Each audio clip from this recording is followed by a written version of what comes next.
আপনি ভালো কাজ করেন বা খারাপ কাজ করেন, আপনি সৎ কাজ করেন বা অসৎ কাজ করেন, আমার আল্লাহ তাআলা একবার সব কিছু আপনাকে দেখাবে। এই জন্য রব্বুল আলামিন বলেন, ফামান ইয়ামাল মিসকালা যাররাতিন খায়রান ইয়ারা।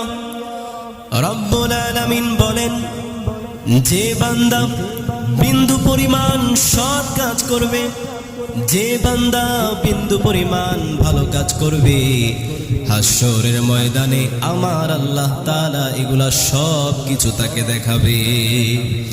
শুধু তাই নয়, রব্বুল আলামিন অন্য আয়াতের মধ্যে জানায়া দিলেন, ওয়া মান ইয়ামাল মিসকালা যাররাতিন শাররান ইয়ারা।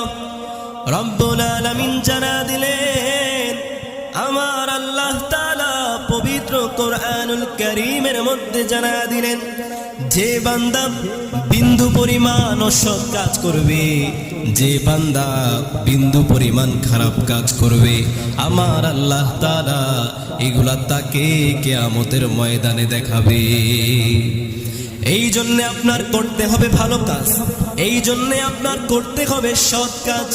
যদি আমরা সৎ কাজ করে দুনিয়ার জমিন থেকে যাইতে পারি, হয়তো এই সৎ কাজের ওয়াসিলায় আপনি আমি জান্নাতে চলে যাইতে পারবো।